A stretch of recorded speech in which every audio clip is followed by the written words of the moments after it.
लेकिन आज जो कहानी आपको सुनाने जा रहा हूं, इसमें कातिल की सारी प्लानिंग सही थी।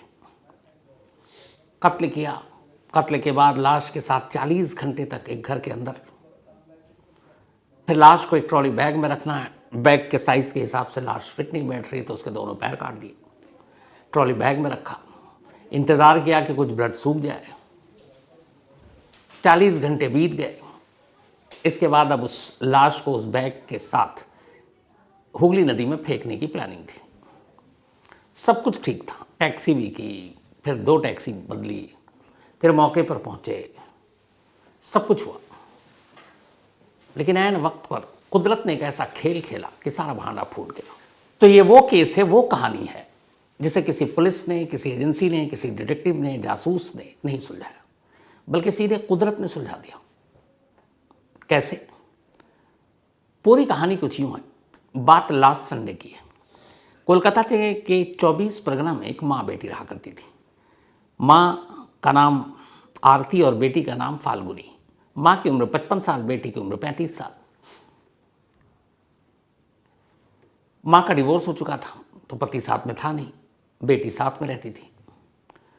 एक असम से इनकी रिलेटिव इनके घर पर आती है लास्ट संडे को, और वो इनके साथ ही ठहरी हुई थी। वो जो रिलेटिव थी उसके पास काफ़ी पैसे थे, ज़मीन जायदाद थी, उसके पास बहुत सारे जेवरात थे, साथ में एक डेबिट कार्ड भी था। अब माँ बेटी की नज़र उसकी दौलत पर थी और इत्तेफाक से वो खुद चलकर उनके घर तक आ गई। अब इन्होंने सोचा कि अगर इस लेडी को मार दें तो इसकी सारी दौलत, इसके जेवर, इसके जो बैंक में पैसे हैं एटीएम के थ्रू, वो सब भी निकाल लेंगे और किसी को पता भी नहीं चलेगा। माँ बेटी ने साजिश रच ली। लास्ट संडे की शाम करीब 4 से 5 के बीच में जब वो मेहमान, उसकी उम्र भी करीब 50 साल थी, वो घर पे थी, तो माँ बेटी ने मिलकर अचानक उसे पकड़ा और उसका सर दीवार पर तब तक मारती रही जब तक कि वो बेहोश हो गई और फिर बाद में मर नहीं गई। ये बात है संडे 4 to 5 PM के बीच की। अब उस मेहमान का कत्ल हो गया। इसके बाद लाश उसी कमरे में, इन्होंने दीवार, फर्श सब साफ किया। अब यह है कि क्या करें। अब ये किराए के घर में रहते थे, उत्तर नॉर्थ 24 परगना में, आसपास कंजेस्टेड काफ़ी सारे घर। अब उस लाश को कैसे बाहर ले जाए। अब माँ बेटी सोचती हैं, पूरी संडे की रात सोचती रही, सारी सफाई करके लाश को बाथरूम में रख दिया कि क्या करें। अब मंडे आ गया तो उन्हें लगा कि इस तरीके से तो लाश को किसी और सूरत में ले नहीं जा सकते। फिर आया किसी की हेल्प लें तो डर ये हुआ कि हेल्प लेंगे तो खुलासा हो जाएगा, कल को वो भी फिर पैसे और प्रॉपर्टी और जेवर, पैसे, सब चीज़ में हिस्सा मांगेगा और क्या पता मुकर भी जाए, पकड़वा दे। तो माँ बेटी ने तय किया कि नहीं, जो भी होगा हम दोनों मिलकर करेंगे। पर कैसे? फिर उन्होंने मंडे को ये तय किया कि इसकी लाश को एक ट्रॉली बैग में भरेंगे और इसके बाद ले जाकर दूर एक घाट में, जो नदी है वहाँ पर, उस जगह से करीब 20 किलोमीटर दूर एक कुम्हार टोली घाट है, तो कुम्हार टोली इलाके में घाट, वहाँ पर ले जाकर इसको नदी में फेंक देंगे, किसी को पता नहीं चलेगा, बैग बहते हुए चली जाएगी। इत्तेफाक से कुम्हार टोली में ये माँ बेटी बहुत अरसा पहले रहा करती थी किराए के घर में। बाद में ये नॉर्थ 24 परगना शिफ्ट हो गई थी। तो अब दोनों माँ बेटी ने यही तय किया कि इसको नदी में फेंकेंगे, किसी को पता नहीं चलेगा। अब क्या होता है कि लाश को घर से निकालें कैसे। तो बैग के अंदर अगर लेकर जाएंगे तो लगेगा कि सामान लेकर जा रहे हैं। अब बेटी जाती है मार्केट, एक न्यू ट्रॉली बैग खरीद कर लेकर आती है और सबसे बड़े साइज़ का बैग लेकर आती है। बैग लाती है। अब उन्हें लगता है कि लाश थोड़ी थोड़ी सूखती जा रही है, ब्लड है नहीं। उस लाश को बैग में फिट करती हैं दोनों, लेकिन ट्रॉली बैग अपने हिसाब से उन्होंने बड़े साइज़ का लिया, लेकिन फिर भी लाश उसमें फिट नहीं हो रहा है। अब परेशान क्या करें, कैसे लाश को अंदर डालें। तो फिर बेटी को आइडिया आया, उसने एक काम करते हैं, इसके दोनों पैर काट देते हैं, तो लाश का साइज़ छोटा। उन्होंने कहा ठीक है। उसके बाद वो आरी खरीद के लेकर आती हैं, फिर लाश के पैर काटती हैं दोनों। पैर काटने के बाद अब बिना पैर के उस लाश को ट्रॉली बैग में रखती हैं, ट्रॉली बैग में वो लाश फिट। अब उन दोनों पैरों को वो एक पॉलीथीन में लपेटती हैं और दोनों ट्रॉली बैग के साइड में ही लाश के उस पैर को भी अब फिट कर देती हैं। इसके बाद बैग बंद। ये सारा काम इन्होंने मंडे की शाम तक कर लिया। अब इंतज़ार कर रहे हैं कि रात हो तो इस बैग को लेकर निकले। 20 किलोमीटर का सफ़र तय करना है। 20 किलोमीटर के बाद इस लाश को ठिकाने लगाना है। रात हुई, कई बार दोनों घर के बाहर गई, लेकिन देखा लोग जाग रहे हैं, मौका मिला नहीं है। डर भी है, चोर भी है मन में कि बैग को लेकर निकलेंगे रात को, पता नहीं कोई पूछ ना ले, कोई टोक ना दे, कोई देख ना ले। अब इधर ये भी है कि करीब करीब 35-36 घंटे हो गए हैं लाश को घर में रखे हुए। बदबू भी आ सकती है, लाश ख़राब हो सकती है, तो फिर और डर। और आजकल वैसे ही अगर किसी घर से बदबू आती है तो फ़ौरन पुलिस के पास फ़ोन पहुंच जाता है। तो ये सारी चीज़ें भी इनके दिमाग में चल रही हैं। फिर पूरी रात निकल गई। उन्होंने कहा कि देर रात अगर निकलेंगे तो लोगों की नज़र ज़्यादा पड़ेगी, एक आदमी भी देख ले और टोक ले और फिर रास्ते में कहीं पुलिस वाले दिखाई दे तो क्या होगा। तो उन्होंने कहा काम करते हैं, सुबह सुबह चलते हैं, ताकि सुबह कई लोग होता है स्टेशन जा रहे हैं, एयरपोर्ट जा रहे हैं। तो उन्होंने कहा ठीक है। ट्यूसडे की सुबह, अब करीब 40 घंटे लगभग हो चुके हैं कत्ल को, पूरी रात ये जागी रही। ट्यूसडे की सुबह करीब 5:15 बजे दोनों तैयार होती हैं, बैग को लेकर बाहर आती हैं, एक ऐप के ज़रिए टैक्सी बुक करती हैं और उस टैक्सी में उस बैग को रखकर निकल पड़ती हैं। अब इनको वहाँ से जो जाना था, एक दुलतला जगह है जो मध्य ग्राम के पास है, वहाँ तक 130 रुपये किराया है। और इन्होंने जानबूझकर अपनी मंजिल जहाँ पे जाना था एक ही टैक्सी से नहीं जाने का फैसला किया था, ताकि किसी को शक ना हो। अब बैग भारी वजनी, दोनों ने उठाया, माँ बेटी ने किसी तरह उसको रखा डिक्की में। ड्राइवर को भी कोई शक ही नहीं हुआ, क्योंकि ड्राइवर ने देखा कि इस वक्त बहुत सारे लोग स्टेशन या जो एयरपोर्ट जाते हैं, उसने कई बार बैग उठाने में मदद भी की। तो वह हेवी होता है, क्योंकि लोग जब एक शहर से दूसरे शहर जाते हैं तो सामान, कपड़े, बहुत सारी ज़रूरत की चीज़ें होती हैं जिससे वज़न बढ़ जाता है। तो ड्राइवर के लिए कोई अनयूजुअल नहीं था। और सबसे बड़ी बात यह थी कि ड्राइवर को तब शक होता है जब सामने वाला नर्वस हो, घबराया हुआ, उसके चेहरे पे कुछ परेशानी हो। ये माँ बेटी इतनी चालाक कि उन्होंने एक एक चीज़ की प्लानिंग की थी कि जब हम बैग लेकर बाहर जाएंगे तो हमारे चेहरे पर हवाइयाँ ना उड़ रही हो, हम आपस में मजाक करेंगे, हम हंसेंगे, हमारे चेहरे पर मुस्कुराहट होनी चाहिए और हम बेमतलब के जोक मारेंगे एक दूसरे को और बस नॉर्मल दिखाना है। तो माँ बेटी जब बैग लेकर आई और जिस तरीके से खिलखिलाकर हंस रही थी, बातें कर रही थी, ड्राइवर को शक भी होना था, वो भी नहीं हुआ। उसने बाकायदा बैग उठाकर डिक्की में भी रख दी, मदद भी कर दी, हेवी भी था। और माँ बेटी पूरी कार में भी बैठकर जबरन एक दूसरे के साथ हंस रही हैं, बातें कर रही हैं। अब ऐसे में कौन सा ड्राइवर को शक होगा। तो खैर सफ़र पूरा हुआ और 130 रुपये मंजिल आ गई, दुलतला के पास कार रुक गई। अब दोनों लेडी वहाँ से उतरती हैं। उतरने के बाद सड़क किनारे खड़ी हैं। अब वहाँ से इन्होंने एक दूसरी टैक्सी करनी थी जो कुमार टोली घाट तक इनको ले जाता, और ये इनकी प्लानिंग का हिस्सा था। अब वहाँ पर जब रुकते हैं, एक सफ़ेद टैक्सी आती है। इत्तेफाक से उस सफ़ेद टैक्सी को एक जगह सीसीटीवी कैमरे ने कैद भी किया। तो अब माँ बेटी उस सफ़ेद टैक्सी में बैठ जाती हैं, वो रखती हैं उसके अंदर बैग फिर से डिक्की में। और यहाँ पे भी वही इनका फॉर्मूला कि आपस में खूब बातें कर रही हैं, हंस रही हैं, एकदम जैसे बस इनसे बेहतर माँ बेटी को है ही नहीं। ड्राइवर को यहाँ भी शक नहीं हुआ। ये सफ़र था करीब 17 किलोमीटर का। 17 किलोमीटर के सफ़र पूरा करने के बाद ये सुबह पहुँचती हैं कुमारगुली घाट। 600 रुपये टैक्सी वाले को देती हैं, बैग उतार लेती हैं। अब घाट किनारे बैग उतारने के बाद उस वक्त जो टाइम हुआ था इनका 5:30 बजे निकली थी, और अब टाइम हो रहा था लगभग 6:20 सुबह के, जब ये कुमारटोली घाट पहुंची। इन्होंने चूँकि इस इलाके में रही थी, इस घाट के बारे में उन्हें जानकारी थी कि सुबह सुबह बहुत कम लोग यहाँ होते हैं, तो वो आसानी से वहाँ चली जाएंगे। लेकिन जब टैक्सी रुकी और इन्होंने बैग उठाया तो माँ बेटी के होश उड़ गए। उन्होंने देखा कुमारटोली घाट के इर्द गिर्द बहुत सारे लोग हैं और वहीं के आसपास के रहने वाले लोग, ऐसा लगा था कि नींद में सोकर उठकर आए। अब टैक्सी रुक गई, बैग इन्होंने उतार लिया। अब बैग इतना हैवी कि इनसे चला भी नहीं जा रहा लेकर। ऊबड़ खाबड़, अगर उसमें व्हील भी है, पहिया भी है, तो वो सपाट पे बेहतर चलता है, उस पर कैसे वो तो घसीटना ही पड़ेगा।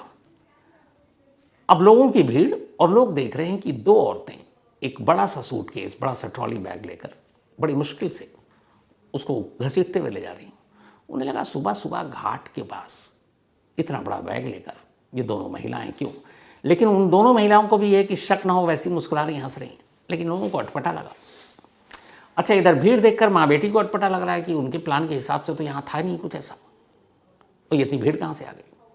थोड़ी देर में पता चला कि ठीक 6:10 पर ट्यूसडे को लास्ट कोलकाता में एक भूकंप आया था।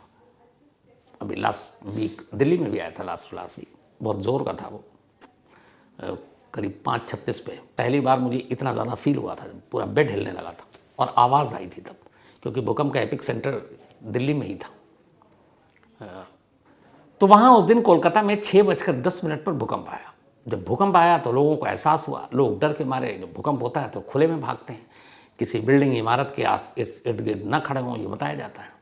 तो जितने भी इर्द गिर्द के लोग थे वो उस भूकंप की वजह से घर से निकल कर खुले में इस घाट किनारे आकर खड़े हो गए। अब सारे एक दूसरे से भूकंप के बारे में बात कर रहे हैं और उसी भीड़ में अचानक एक कार रुकती है और कार से 2 महिलाएं उतरती हैं और एक बैग लेकर, और वो बैग इतना हेवी कि दोनों खींच भी नहीं पा रही हैं। लोगों का ध्यान उनकी तरफ जाता है। इत्तेफाक से उसी वक्त एक साइकिल वाला इन दोनों महिलाओं के पास से गुजरता है। उसे ये भी लगा कि 2 महिलाएं जा रही हैं, शायद मदद कर दूं उनको, इतनी मुश्किल हो रही बैग खींचने में। लेकिन इससे पहले कि वो मदद के लिए हाथ बढ़ा था, अचानक वो उसकी नज़र ट्रॉली बैग पे पड़ती है और उसे लगता है कि इस बैग में खून लगा हुआ है।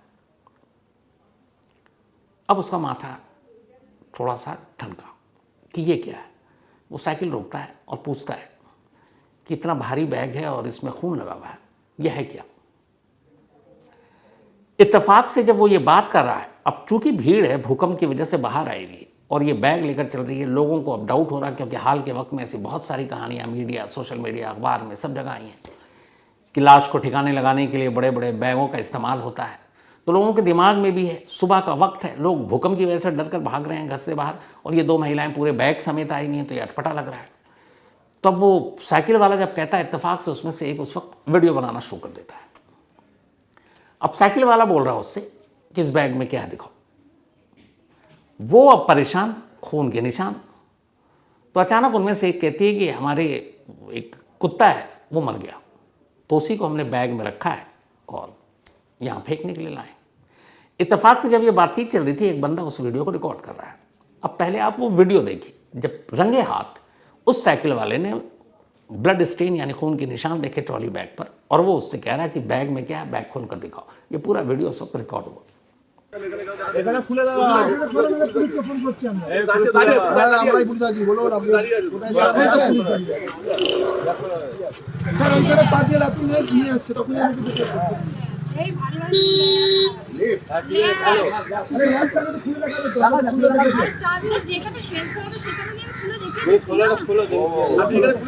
तो ये देखिए, ये वो वीडियो था। एक कातिल माँ बेटी एक लाश को ठिकाने लगाने जा रही हूँ और रंगे हाथ सिर्फ भूकंप आ गया और उसकी वजह से लोगों की निगाहें पड़ गई। अब वो कह रहा है, अब माँ बेटी इसके बावजूद तमाम कोशिश कर ली, वो बैग खोलने को तैयार नहीं। तब तक अब भीड़ बढ़ती जा रही है, क्योंकि बड़ा अटपटा लग रहा है कि सुबह सुबह एक तो भूकंप के झटके, ऊपर से ये झटका कि ये महिलाएं सूटकेस में खून लगा हुआ है, बैग खोलने को तैयार नहीं। अब वो कह रही है बैग के चेन के साथ एक ताला भी लगा हुआ था। उन्होंने कहा चाबी हमारे पास है। अब जैसे जैसे वो मना कर रही हैं, लोग कह रहे हैं कि तुम खोल कर दिखाओ, और वो इनकार कर रही है, तो लोगों का शक बढ़ता जा रहा है। धीरे धीरे भीड़ बढ़ती गई। इत्तेफाक से आसपास में बीट अफसर, पुलिस वाले घूमते रहते हैं। तो एक पुलिस वाले की नज़र पड़ी कि एक जगह पे काफ़ी भीड़ है और पता नहीं क्या हो रहा, लोग चीख भी चिल्ला रहे हैं, कह रहे हैं बैग खोलो। माँ बेटी बैग खोलने को तैयार नहीं। वो पुलिस वाला आता है, पुलिस वाले को देखकर अब लोग कहते हैं कि इसके बैग पर ब्लड लगा हुआ, खून है, और ये बैग नहीं खोल रही। अब पुलिस वाला जाता है, कहता है कि ये बताओ क्यों नहीं खोल रही, क्या है इसमें। अब माँ बेटी पहली बार घबराती हैं, कहती हैं इसमें एक कुत्ता मर गया था, उसी में वो डालकर हम यहाँ फेंकने लाए। तो उसने कहा जब लोग कह रहे हैं खोल कर दिखा दो, उसने कहा चाबी नहीं है। अब पुलिस वाले को भी डाउट हुआ। इधर भीड़ चीख रही है कि खोलो खोलो, पुलिस वाला भी दबाव में आ गया। पुलिस वाले ने ताला तोड़ा। ताला तोड़ने के बाद सिर्फ थोड़ा सा चेन खोला,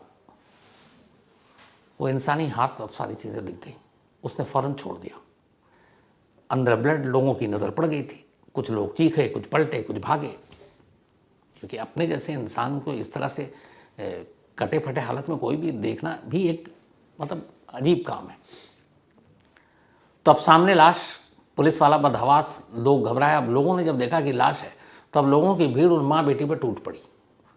अब वो लगभग मार ही देते, वो तो बेचारा पुलिस वाला था। फिर उसने लोगों को धक्का दिया, हटाया, बोला कि देखो कानून को अपना काम करने दो। फिर बाकी पुलिस वाले पहुँचे। बैग अभी खोला नहीं गया, बस उतने में दिख गया कि इसमें लाश है। उसके बाद पुलिस वाले आते हैं, माँ बेटी को कुछ पुलिस वाले गाड़ी में बिठाते हैं, बाकी लोगों की मदद से उस बैग को गाड़ी में रखा जाता है और फिर उस गाड़ी को सीधे पुलिस स्टेशन ले जाया जाता है। अब नज़दीकी पुलिस स्टेशन में ले जाने के बाद पहली बार बैग को खोला जाता है, उससे पहले वीडियोग्राफर को बुला लिया गया कि तुम शूट करो, और सारी चीज़ें फॉरेंसिक टीम पहुंच गई, उनकी मौजूदगी में अब उस बैग को खोला जाता है। जैसे ही बैग खुलता है, अंदर एक महिला की लाश मिलती है, दोनों पैर उसके कटे हुए साइड में रखे हुए फिट करने के लिए।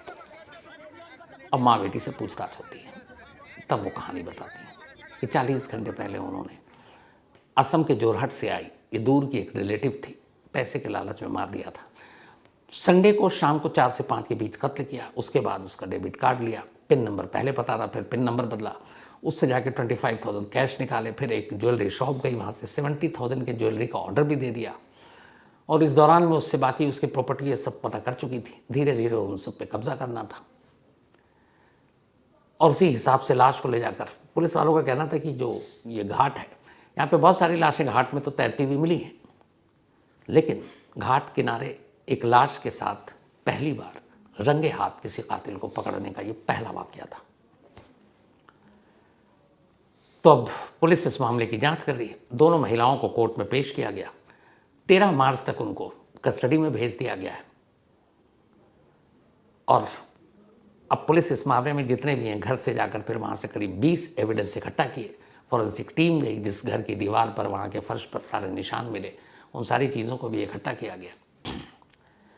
पुलिस का कहना है कि अगर वाकई ट्यूसडे की सुबह भूकंप ना आता 6:10 पर, और ये भूकंप के ठीक 5 मिनट के बाद वहाँ पहुँची थी, तो शायद ये माँ बेटी रंगे हाथ कभी नहीं पकड़ी जाती। शायद ये बैग हुगली नदी में बह कर ना मालूम कहाँ पहुँच चुकी होती। शायद इस कत्ल का खुलासा इतनी जल्दी नहीं होता, हो सकता था बाद में हो जाए, लेकिन नहीं होता। लेकिन सारे लोगों की नज़रों से छुपाकर जो उसने क्राइम किया, ऊपर वाले ने एक झटके में, सिर्फ एक झटका ही दिया था एक भूकंप का, और सारी कहानी खुल गई।